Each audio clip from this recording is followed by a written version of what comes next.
They say opposites attract.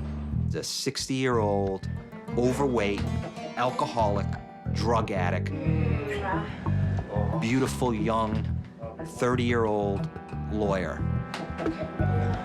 But it's not love that brought this couple together. She always dated a man to get something out of him, be it a car, be it an apartment. She was investing in this relationship for some reason. Hey! And that was probably what? Murder.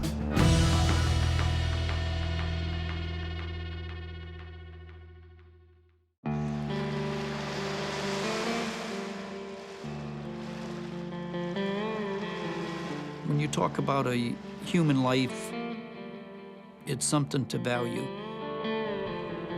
Buck Clinton knows exactly what his son's life was worth. $5,000. That's how much two lawyers paid to have him killed. It's sad to think that people get to the point that they do. I may not be a saint myself, but on the other hand, there's a limit of what people do, and there's certain lines that individuals just do not cross. Buck's son, Buzz Clinton, did nothing to deserve death. Uh-oh, the magic carpet's starting to lift off. His only crime, to fall in love with single mom, Kim Carpenter, and play dad to her daughter, Rebecca. Kim and Buzz were extremely happy. They were two people who understood each other. And they really fit together well, those two, right? And Buzz really loved Kim's child, Rebecca. 1, 2, 3. And wanted to be a father figure for that child. You feel that? Is it heavy? Is it heavy? Because the child did not have a father. And this father will be taken away too, in a bitter family feud. Kim Carpenter's parents dote on their granddaughter. Her sister Beth is also fiercely protective of her niece. But they all have a big problem with Buzz Clinton. They hated him from day one. All the Carpenters hated him. Beth Carpenter, the mother, the father. To the rest of the Carpenter family, Buzz isn't worthy of raising a daughter because of his past career as a male revue dancer. They looked at Buzz as he was this kid who was a dancer. So whenever they met, there were fireworks, you know, they didn't get along. This was a guy that was, in their opinion, a loser, who took off his clothes for money and let women stuff $20 bills in his jockstrap. And they couldn't stand it. Writer M. William Phelps says Beth Carpenter was a single-minded woman. There was just the one Beth. She was all business, whatever she did. Beth Carpenter, when she set out to get something she wanted, she got it. Beth's latest achievement is a law degree and a job with a Connecticut attorney called Heyman Klein. In walks this beautiful, young, 30-year-old lawyer, fresh out of law school. And Heyman invites her right in and says, "You want a job? I'll give you a job." Beth has begun her professional career and now begins a personal crusade. Her goal this time, to take custody of her niece, Rebecca. She wanted the child, and she wanted to raise the child because she could do it better. Sole custody case number 2064. Never giving consideration to Kim. Custody case of Rebecca Carpenter. Beth Carpenter decided we're gonna have to fight for custody of that child, and we're gonna begin to show that Kim and Buzz are just not capable of raising that child. The drawn-out custody case pits sister against sister in a vicious battle. Beth began to just testify in court that You know, Buzz is this, Buzz is that. Kim is this, Kim is that. Kim never comes home to take care of the child. What's going to be different now? And ultimately comes down to, what is the judge going to believe? And the judge sides with whom? Kim and Buzz. For the first time in her life, Beth Carpenter doesn't get what she wants. Beth and her parents believed that Kim and her husband Buzz were unfit parents, but apparently the court didn't see it that way. The court awarded custody of that child to her parents, to her own parents, to be with her mommy and daddy. And I think maybe Beth's a real sore loser. She has taken the legal route, and it has failed her. Now, young attorney Beth Carpenter will take the law into her own hands. This is her obsession now. Taking this child away from her sister. This is her life's work.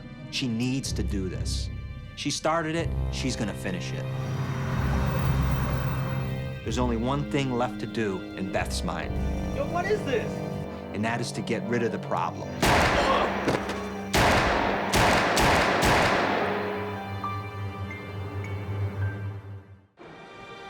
Sole custody case number 2064, Rebecca. Beth Carpenter is leading a spiteful Custody family case. feud. I find no evidence whatsoever of any child abuse in this case. And She's therefore, lost a legal battle against her sister for custody of her sister's child. this case is dismissed.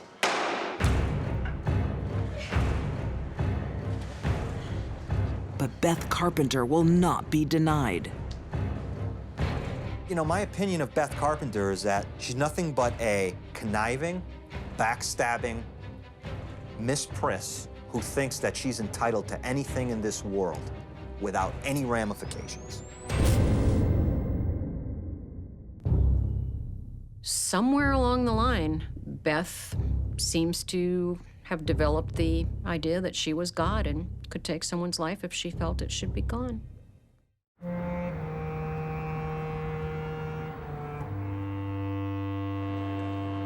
Beth Carpenter has a deadly plan in motion. Her kisses never come for free. Beth was very skilled at manipulation and getting other people to do something that she didn't want to get her hands dirty doing herself. Beth's boss, Heyman Klein, thinks this is sex with no strings attached. Amen. Yeah. But his lover has a favor to ask, I need your help. a big one. He was like, if that's what you want, honey, I am in love with you. I'll do anything for you. Say yes. Say it. All right. She goes to Heyman, hey, can you find me someone to get rid of this problem? And Heyman says, absolutely. I'll go right to my cocaine dealer, Mark Dupre. So the deal is $1,000 up front and $4,000 on the back end. Dupre bides his time until fate hands him the perfect opportunity. Mark Dupre is looking through the paper one day, and he notices an ad in there for a tow truck for sale. And who was selling that tow truck?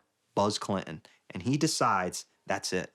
I'm gonna call him up and tell him I wanna buy his tow truck.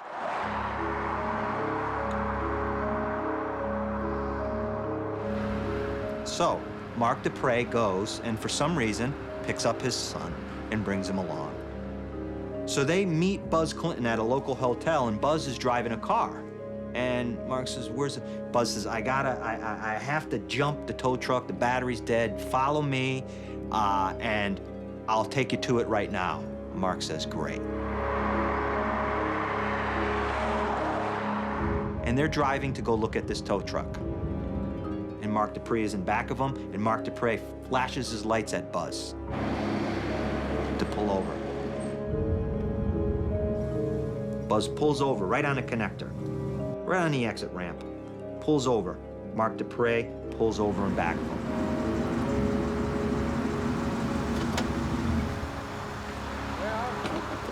Buzz gets out of the car, leaves it running. Hey, buddy, what's this all about? He comes out and he says, "What's going on?" Mark Dupre walks up to him with a pistol.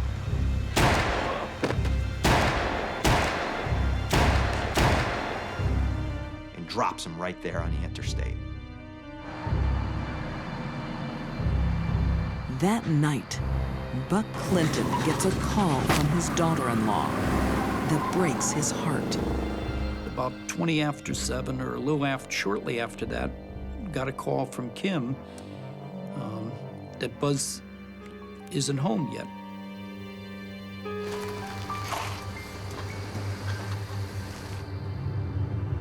And then we got another call shortly after that by Kim and saying Buzz still isn't home.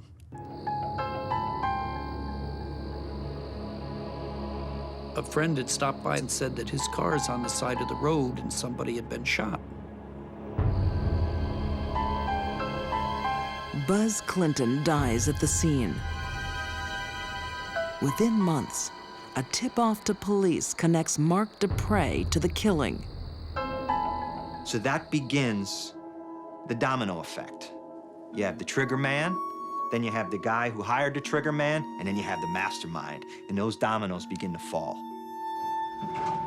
Mark Dupre tells all about his murder-for-hire deal with Heyman Klein and Beth Carpenter. Beth denies it and blames her former boss and lover. She begins to tell the police, Heyman Klein was obsessed with me to the fact that I told him that I had a problem with Buzz Clinton, and he took it upon himself to have him killed. Well, they asked Heyman Kleinman about that, and he tells a different story. After testifying against Beth, Heyman Klein is sentenced to 35 years in prison. Mark Dupre is jailed for 45 years. And the harshest sentence is reserved for Beth Carpenter. Life in prison with no parole. I myself was happy and yet sorrow at the same time, because here you have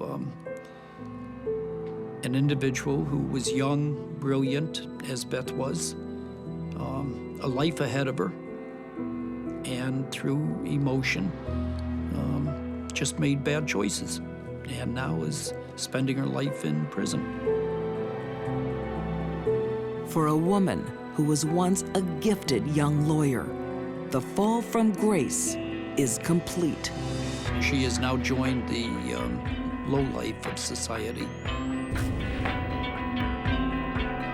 Beth Carpenter is in a prison right now, and she can look out her prison window and she can see the connector where Buzz Clinton was murdered from her prison cell. It didn't take much for Beth to kill her sister's husband, who never did anything to Beth. How safe do you think you'd be if she was out there?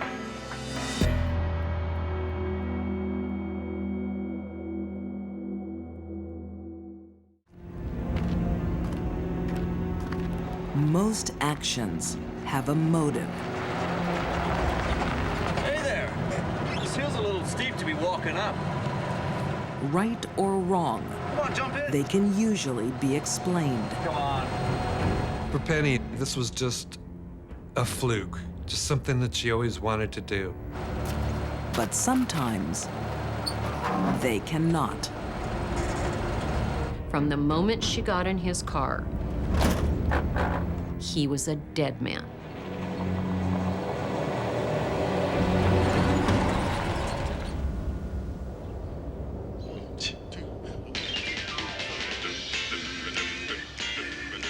San Francisco in the 1950s. It's a time of hope, of excitement, a time to rock and roll. So has Chuck asked you to the prom yet? Not yet. I don't know if he's going to. He's taking so long. Oh, don't worry. He's just nervous. But for Penny Bjorklund, it's a time of dark fantasy. Oh, hi, Penny. We were sitting there and she came and sat. Know what I have in this shoebox? No. She says, you don't know what's in my shoebox. I don't know. I don't know what's in your shoebox. What is that for? I just remember her as being crazy. Darlene Norrie Ferguson knew Penny at school. She was just strange. How many girls take a shoebox with a knife in it to school on a regular basis? Penny isn't aggressive. Why are you carrying that around? She doesn't threaten her classmates. She's just playing with curiosity. For Penny, it was a game.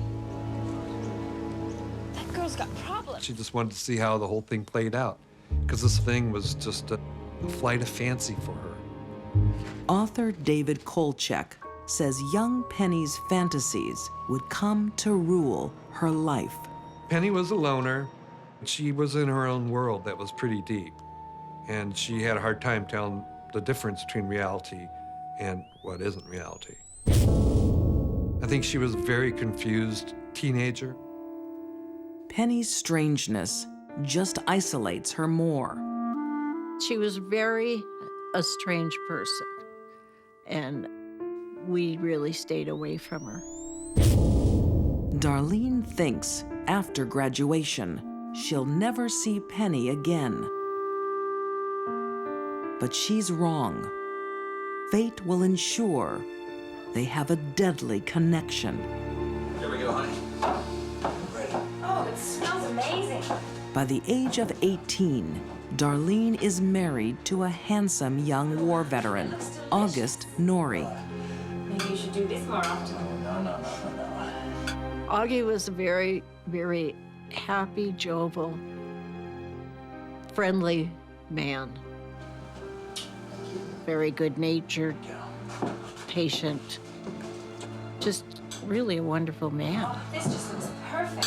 Darlene is making plans for the future with her new husband.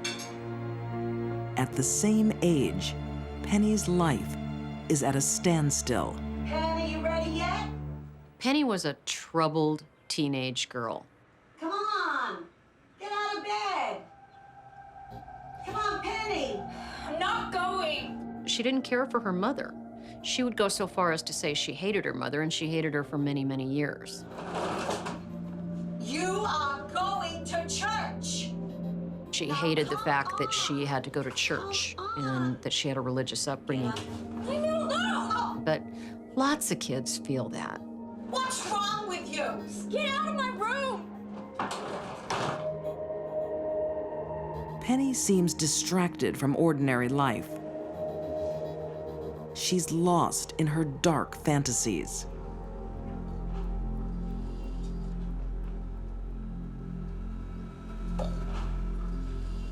She started fantasizing about what it would be like to shoot someone, and it became an obsession. She thought about it all the time, how she would do it, who she would do it to. Former FBI profiler Candice DeLong says fantasies often form to escape a bad experience, but not in Penny's case. Penny's motivation is unlike any that I've ever seen. Penny was never able to articulate where that thought came from. There did not appear to be any reason for it. No psychological problems, no history of abuse, nothing.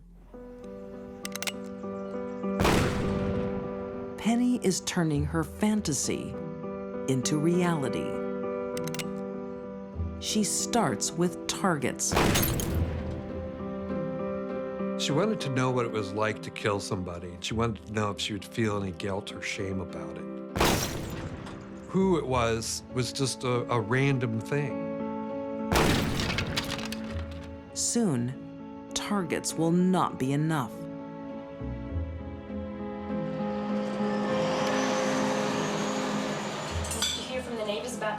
I did. I spoke to Bob. On the other side of town, the Norries are keen to start a family. Bob's job tomorrow. Augie takes a second job to save money.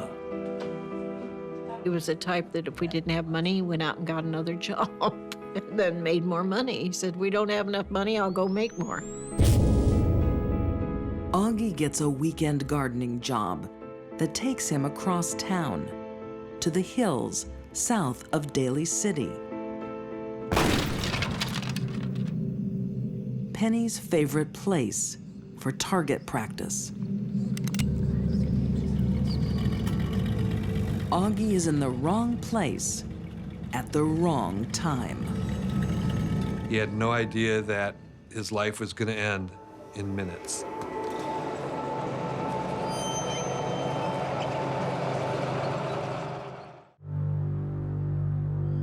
Like most teenagers, Penny Bjorklund is a dreamer. But her fantasies are dark. She has an overwhelming desire to shoot someone. She wanted to know what it was like to kill somebody. She wanted to know if she would feel any guilt or shame about it. It was just something that was always in her mind, if she could kill someone and not feel anything. Penny has a gun, but she needs a target. She had decided that that day was going to be the day she shot and killed someone. And that is what was on her agenda for the day when August Norrie came by and offered her a ride. Hey there.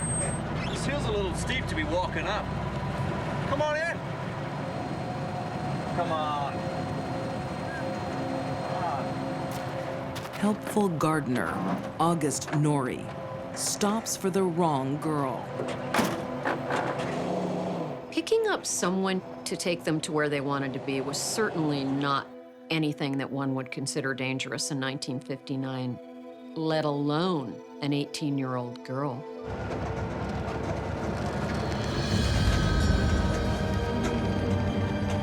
Hey, what are you doing?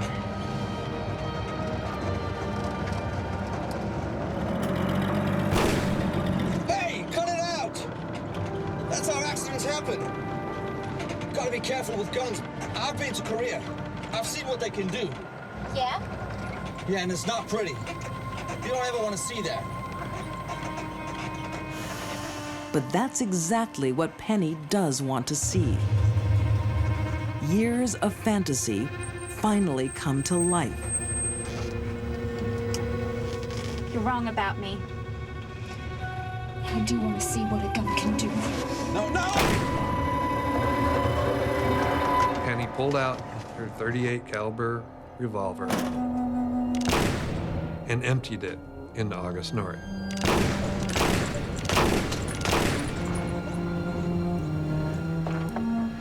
She walked around the car, opened the door, and fired 6 more times into him. She shot him in every part of his body. Then she reloaded again and shot him 6 more times.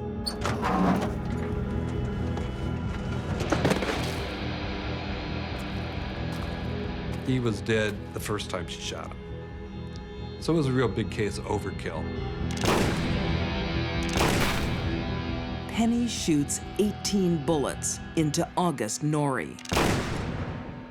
She did it because she wanted to. She wanted to know what it felt like to pull the trigger, and she did it over and over and over. When she ran out of bullets, she was done. The next day, a passerby finds Augie's body, riddled with holes.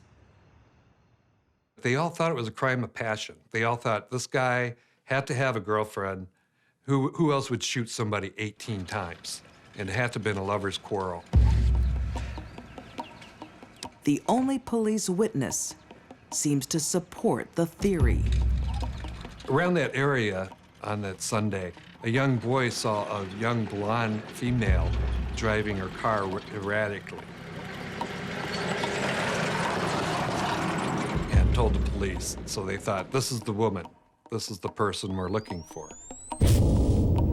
Ballistic tests also help police zero in on the killer. They trace the casings to a blonde girl who likes to shoot in the hills. Penny didn't try to hide. In fact, when she was arrested by the police and they searched her room, they found headlines. Penny is dying to tell her story. I shot him in the chest. And then I went outside and I shot him 4 times. Bang, bang, bang, bang. She really didn't have a grip about how serious a thing that she had done. She had taken someone's life, but it didn't mean anything to her. Why'd you shoot him so many times, Penny?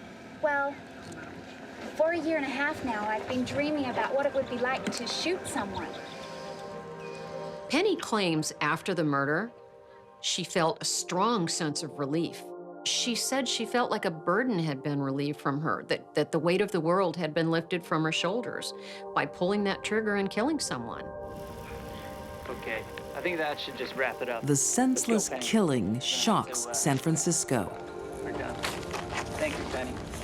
A loving husband brutally murdered to satisfy a teenage curiosity. She wanted to immediately plead guilty. She did not even want a trial. She said, I did it. That's all there's to it. I wanted to know how it felt.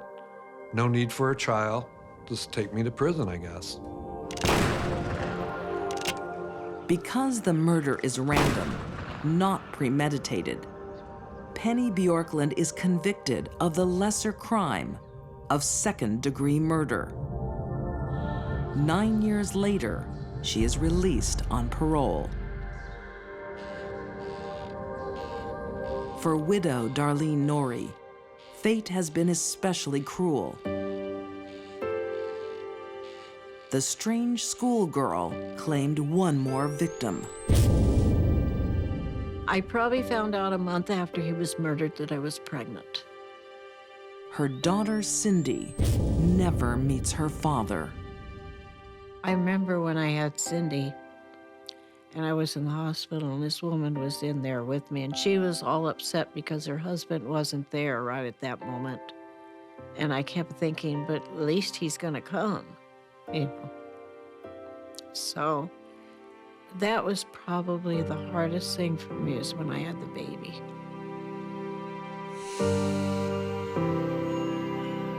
Today, no one knows the whereabouts of Penny Bjorklund.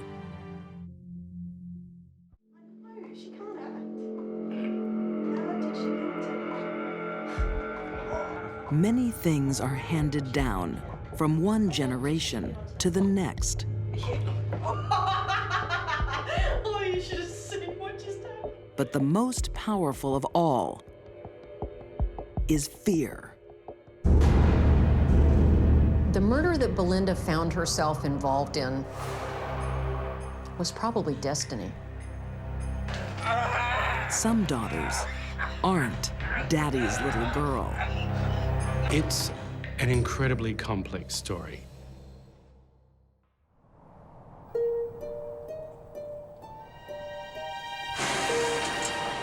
In the year 2000, the Australian city of Wollongong is rocked by 2 savage murders.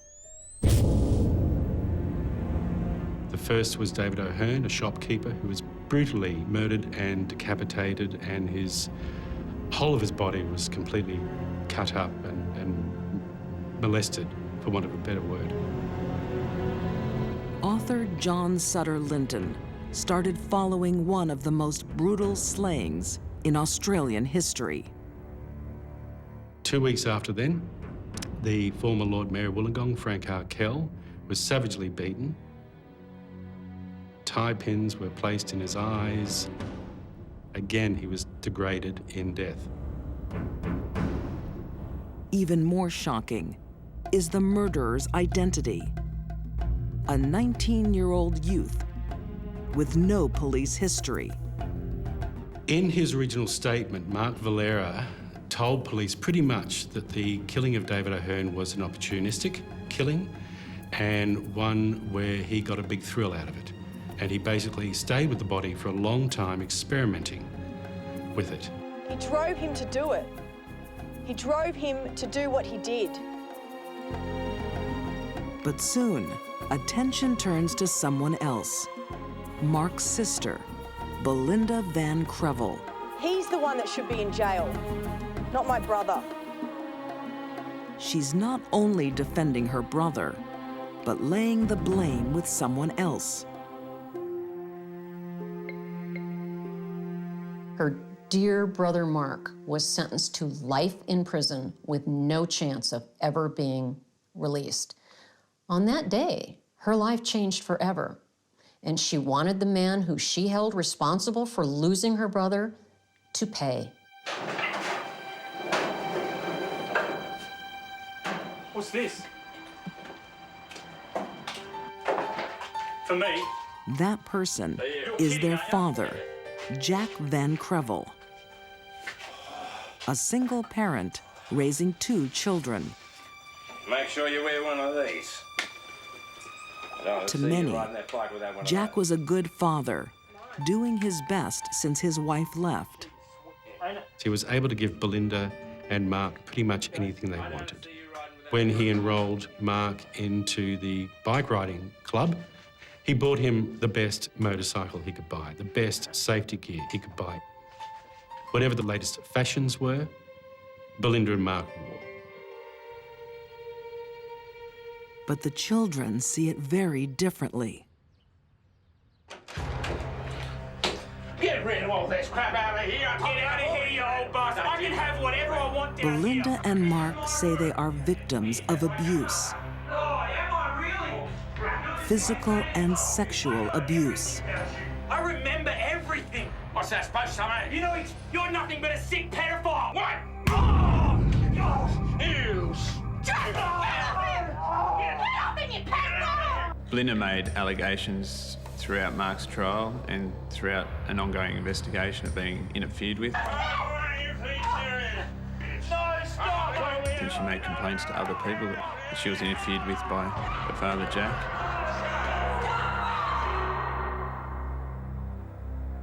Former FBI profiler Candice DeLong believes parental abuse could explain the gruesome nature of Mark's terrible crimes.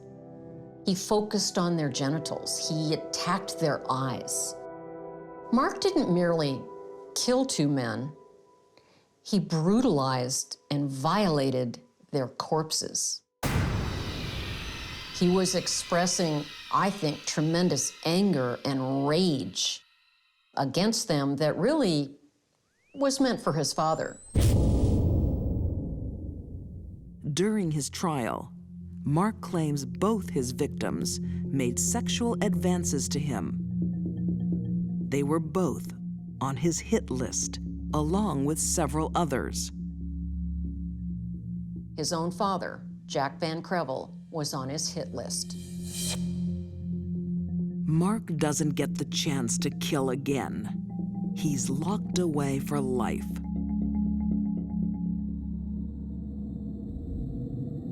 But in the coming weeks, someone will finish what he started.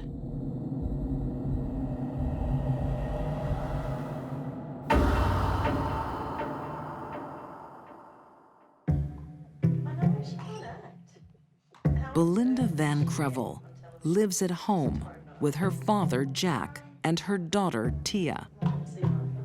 But it's a family home riddled with trouble. Brother Mark is in jail for 2 brutal murders. And he's accused his father of sexual assault.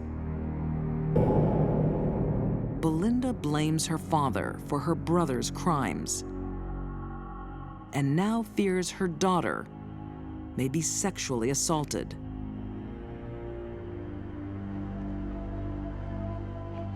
she confides in her brother's best friend, Keith Schreiber. Evil bastard! I think in Keith, Belinda saw a soulmate that she could count on to deliver the vengeance that she felt against her father. All I know is he has to die. Yeah. Belinda had turned round to Keith and said, I would love to see my father die.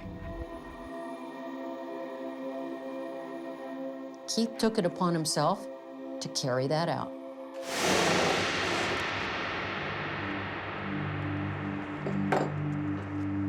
The Van Crevel household will be rocked by another brutal murder, much closer to home.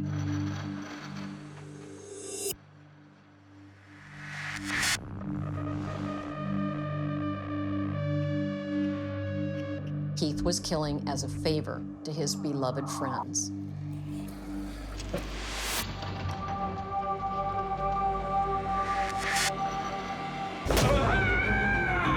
Before Jack can make any kind of sense of what's going on, he's struck with the axe. This is for Mark, you manifold bastard!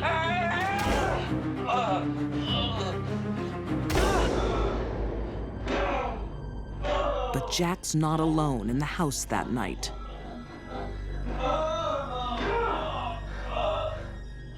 Belinda was in the room next door to where Jack was being brutally murdered. She was with her daughter Tia, laying there listening to the murder take place. Keith expects to be quick, but things aren't going to plan. Jack survives the axe. He takes a sharp knife from the kitchen drawer, walks back to the bedroom and stabs Jack several times, attempting to try and get the heart. Belinda and Tia stay put as Keith looks for yet another weapon. He then goes back out, grabs a poker from the fire, brings that back in and uses that as his third weapon.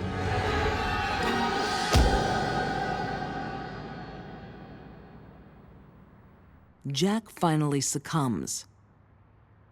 The horrifying sounds stop.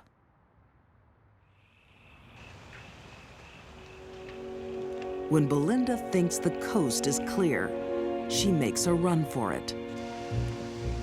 Belinda scoops up Tia, jumps in the car and drives to the police station where she alerts the police to what may have happened. Because to her, she hasn't been in the room, she doesn't know what's going on. All she knows is there's lots of blood everywhere. Belinda maintains she doesn't know the killer's identity.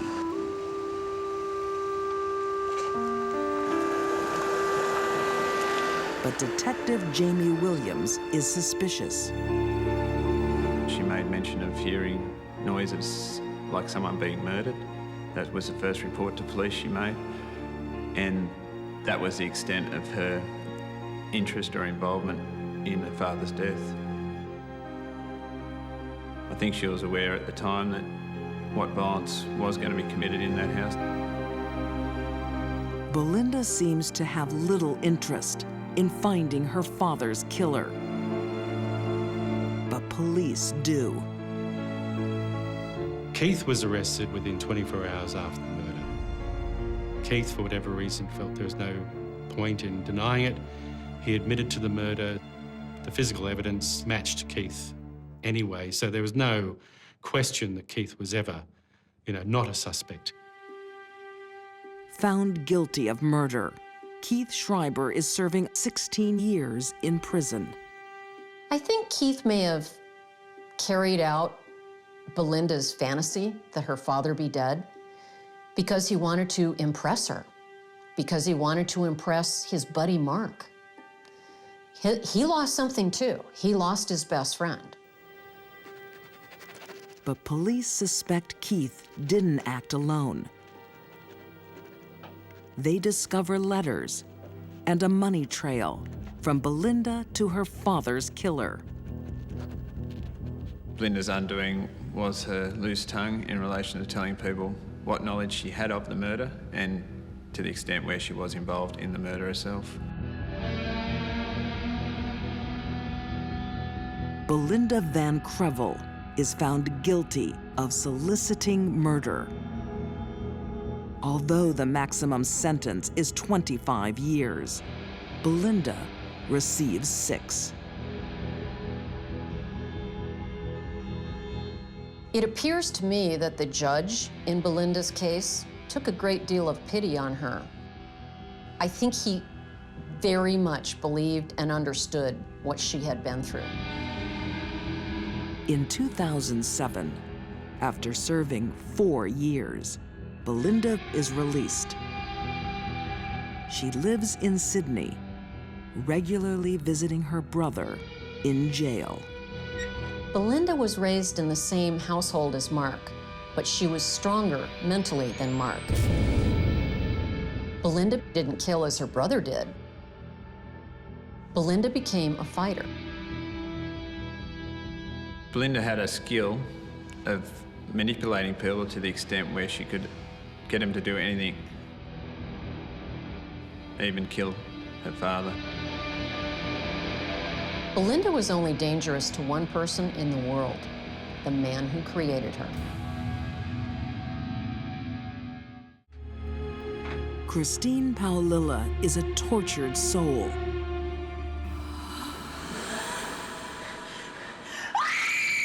She would be instantly terrified. She would see her face in the mirror. Haunted by the faces of her 4 murdered friends.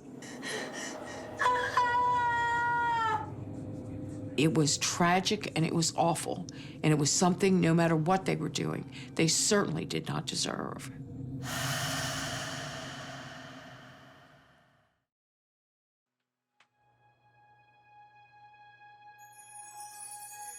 Christine Paolilla has always been a loner. Teased as a child because of an embarrassing disease.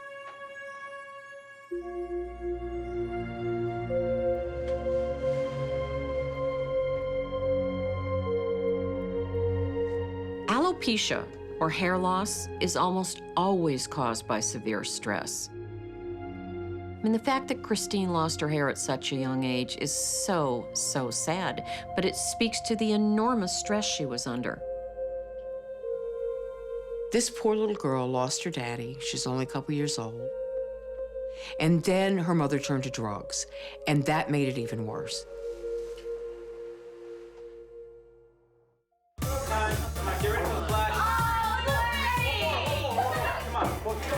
Against the odds by the age of 17, Christine is no longer the ugly duckling.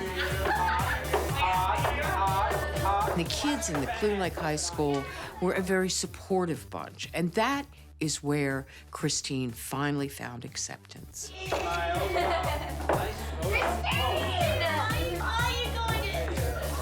Life is on the up when she meets her first boyfriend, Chris Snyder. Christine's attraction to Chris is really no surprise. Chris was an outsider. Christine felt like an outsider all her life, so it was really a perfect match. Christine also has her first real girlfriends. Popular senior students, Rachel Koloroutis and Tiffany Rowell. They knew Christine had been picked on and made fun of, and they kind of took her under their wing and made her feel accepted. Christine is now part of the in crowd, the party set. Tiffany was living in a home in her senior year in high school without any parent. She had a boyfriend who was very involved in ecstasy and marijuana, and there's a strong suspicion of a lot of drug dealing activity going on in the house.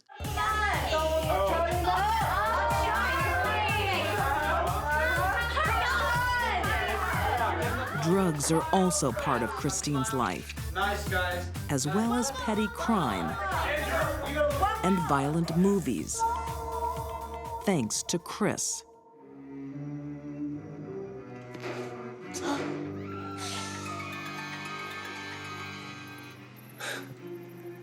Have you ever thought about what it'd be like to actually kill someone? Chris was a very dark person. I think it'd be the biggest rush in the whole world. Taking pretty much a path of destruction and not caring who he took with him. He seemed to be very much a sociopath. What would you say if I could get you a gun? He definitely was not the kind of influence that Christine needed if she was going to recover from her difficult past. That's something you might be interested in? Yeah. Yeah? I think Christine was a ticking time bomb, and Chris Snyder lit the fuse.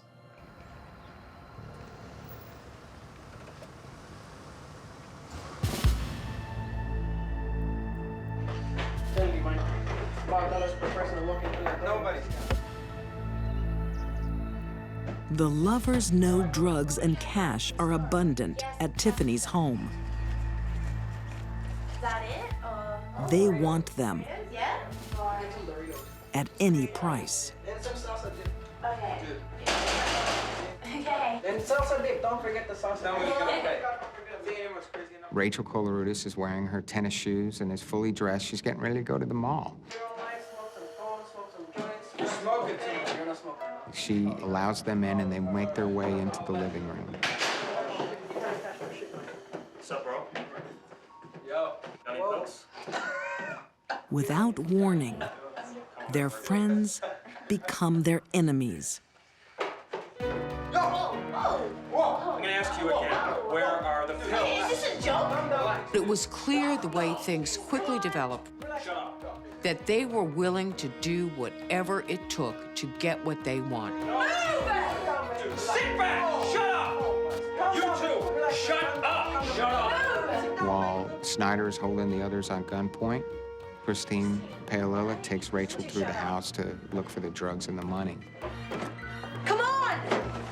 Put them in there. Put the gun down and Shut up! Calm down. But robbery is not enough.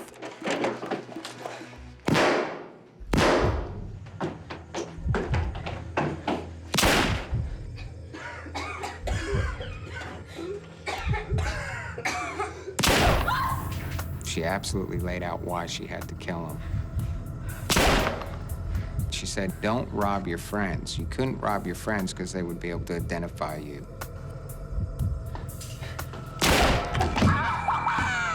Rachel gets shot numerous times. To her legs and to her buttocks and back area. And that Christine and Christopher then leave. Let's just go. Go!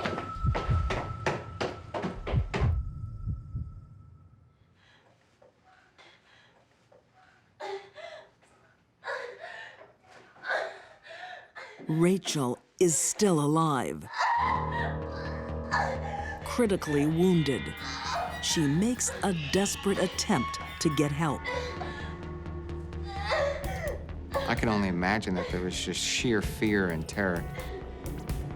And despite being shot all those times, she still was able to fight and still was trying to get help for herself.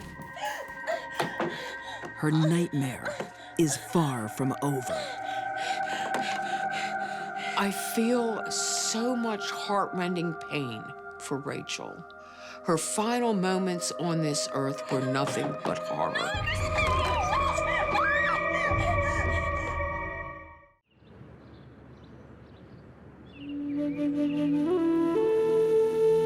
In the summer of 2003, in Clear Lake, Houston, 4 young friends are shot in cold blood.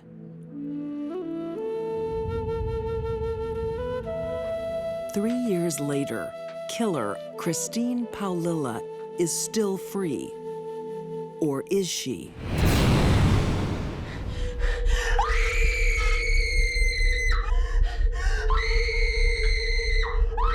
Her conscience is wearing her down.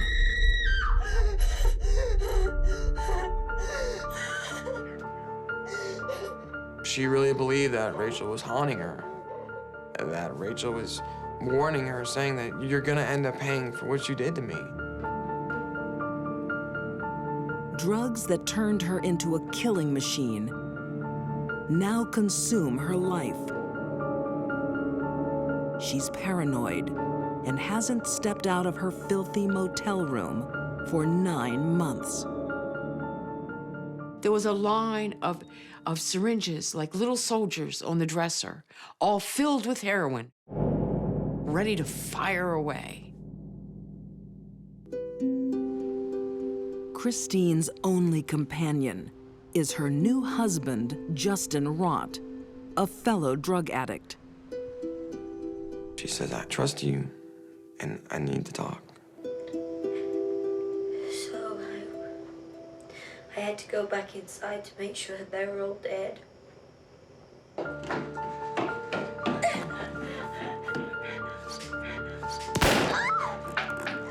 She went back in by herself, she told me, and Rachel was still alive.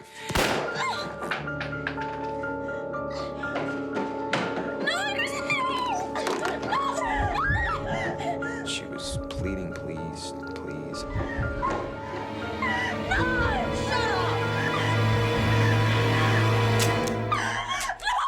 She had no more bullets. And Christine pistol whipped her.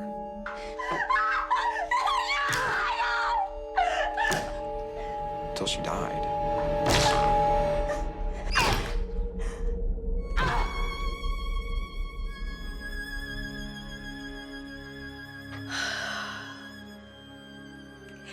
There was blood everywhere.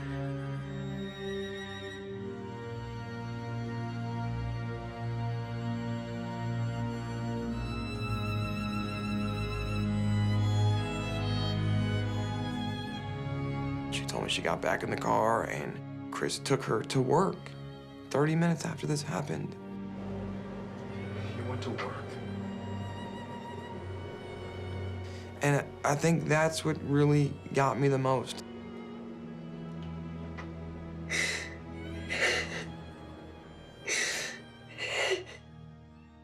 That act tells me everything I need to know about the heart and soul of Christine. It's black. Shocked me. Need to figure out what I'm gonna do, what we're gonna do, what's the truth, what's really going on here, because it shocked me. Christine's loose lips will eventually be her downfall. Someone came forward with a tip that pointed them in the direction of Christine and Chris.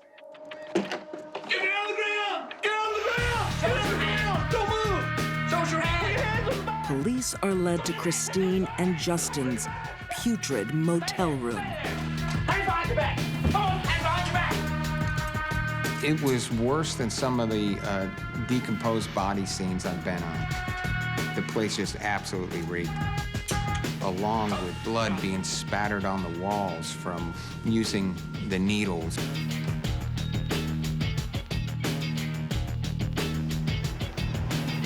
Under police questioning, Justin crumbles. Not until the day we actually got arrested did it actually become real and like, she did do this. Everything she's told me is true. This isn't a joke, this isn't fake, this is real. Christine is convicted of 4 counts of murder. An automatic life sentence. The other killer, Chris Snyder, will never be brought to justice. By the time they got there, Chris was dead. He'd gone into the woods and taken his own life. Some people say, oh, that shows Chris's remorse. I don't think so. That's the hallmark of a sociopath. Christine killed the only 2 girlfriends she ever had, and she did it without anger. Christine could probably kill anyone. She's a very dangerous woman.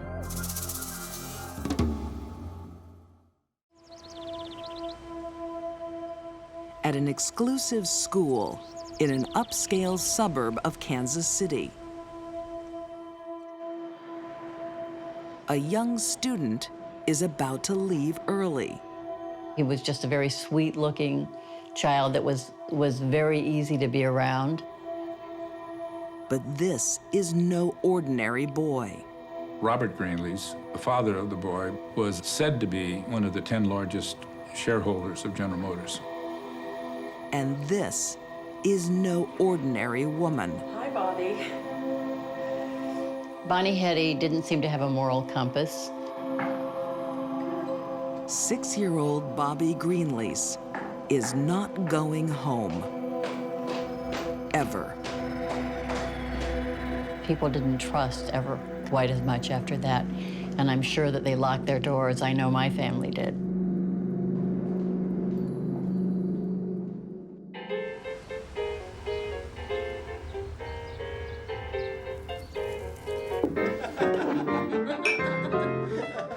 It's 1953, and post-war America is booming. As for Bonnie Hetty, she's turning tricks for $20 a time in her attic when she's not drinking. She serviced 150 men over 2 or 3 years. And all was going well until she met a man named Carl Austin Hall. Bonnie has one failed marriage behind her. But Carl, 10 years younger, looks like a real catch. Oh, is that all you come in here for, my money? No. Bonnie was Carl in female form, and Carl was Bonnie in male form. Well, then. Not all. With a lot in common, they click from the first day. They both came from money. They both squandered it. They both became alcoholics, which was a huge part of their life. Need more liquor, baby doll? Yeah, will you get me some cigarettes? And of all Bonnie's tricks, You're a good girl. Carl is the only one who wants to stay. When Carl Austin Hall turned out to be the man who really warmed up to her after meeting, within 2 or 3 days, he moved in with her. Author John Hedenry says Bonnie is easy prey for a manipulating man. He sizes her up instantly as, you know, somebody who's not going to give him a lot of trouble, who's pliable, who's a drunk, and who will do what he wants her to do. Carl once had a rich inheritance and spent it all.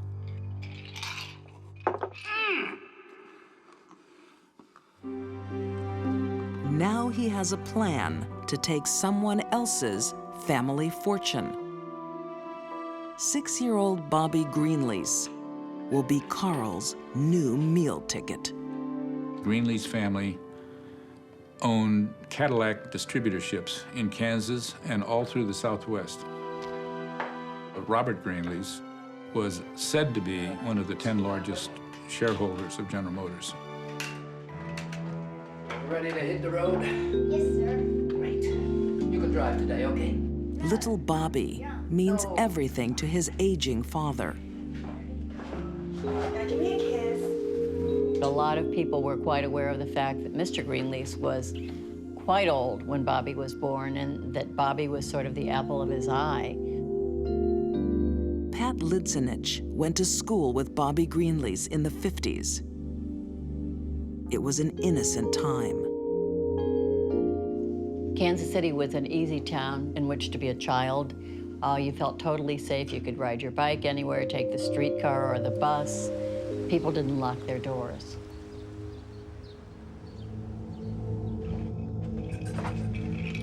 That innocence will let Carl and Bonnie What am I make a missing? killing. $1 million is too much for one man to carry. So how much then? $600,000. In 10s and 20s. He wants to hold little Bobby for ransom, but he needs a woman to make the kidnap. Okay. I'll do it. You'll do it? I'll do it. Bonnie falls for it.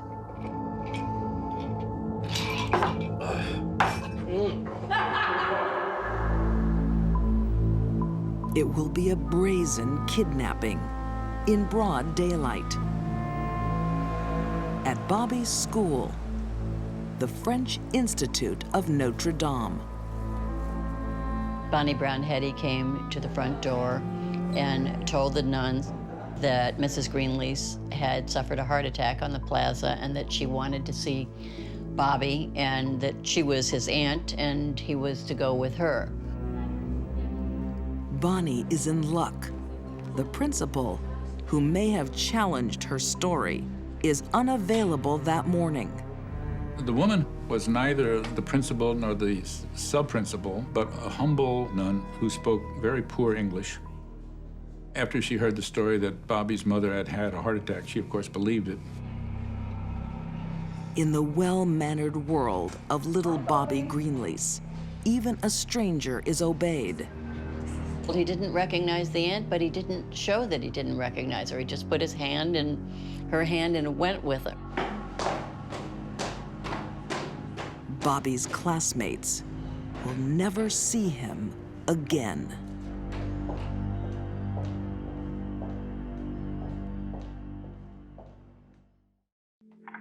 Now we've got little Bobby. Virginia Greenlease and her husband, Robert, have shocking news. Is he all right? Their 6-year-old only son has been abducted from school. The kidnappers demand $600,000 for his freedom. At that time, the biggest ransom in U.S. history. Please, just want you to know that we'll do anything, whatever it takes. Good, good. Thank you, Mr. Green. Carl Hall and Bonnie Hetty have chosen the perfect target. The rich parents are ready to deal. We just want our boy back. Please don't hurt her. Robert Greenlease and his wife were willing to give $600,000, the equivalent of $10 million in today's money, to this kidnapper, whoever he was. And they would go along with everything. They did not want the police to get involved in the least. The Greenleases believe their money will save their only son.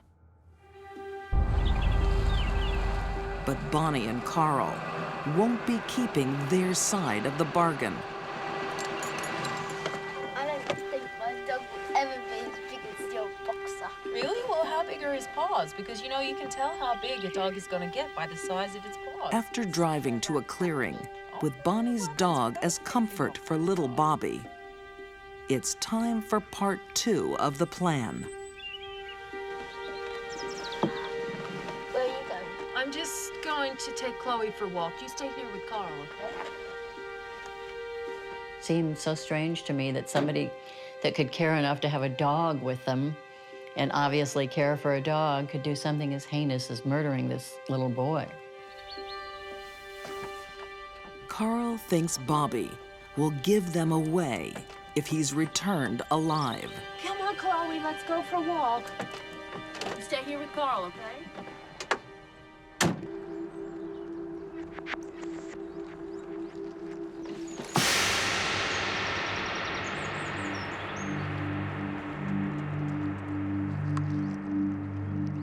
Bobby fought back rather vigorously. Hall punched him and knocked out 3 teeth, front teeth. which briefly stunned Bobby enough for him to take aim and fire the second shot.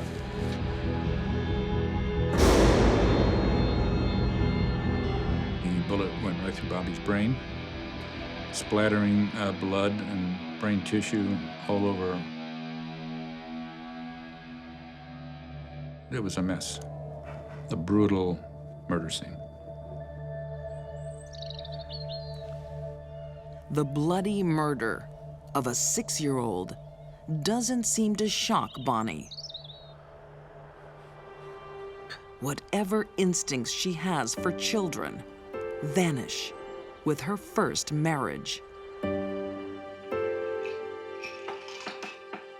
She wanted a family once, but her first husband doesn't. She got pregnant not once or twice, but 11 times. And each of those 11 times, her husband forced her to have an abortion. It is then Bonnie starts drinking. It's too early for you to be drinking. Yeah? Perhaps to dull the pain. And what have I got to live for? Bonnie wanted children very badly, but had one abortion after another. And then eventually said she became to hate the idea of children. I'm guessing that was nothing more than a defense mechanism to help her deal with the fact that she had allowed herself to have 11 abortions. Now, Bonnie's scarred psyche is under the control of Carl Hall. 1, 2. Cruelly, they string along the distraught parents. They kept getting these ransom notes. So we kept thinking that, you know, he would come back safely at some point. And as it happened, of course, he didn't.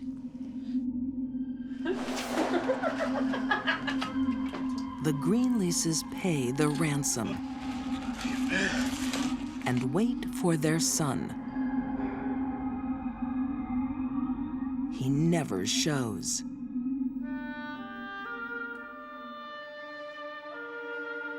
Bonnie and Carl go on the run with the ransom. Then one morning, Carl disappears. After Bonnie had served her purpose in the kidnapping, Carl dumps her. He leaves her drunk in a hotel room with a couple $1,000s and takes off. Carl goes on a drunken spending spree that attracts police attention.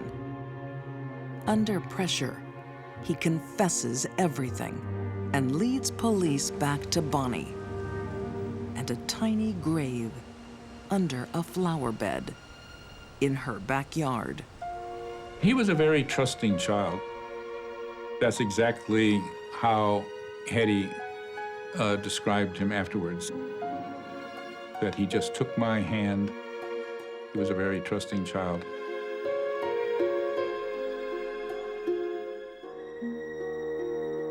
Both are convicted of murder. Bonnie Hetty and Carl Hall will die side by side in the gas chamber.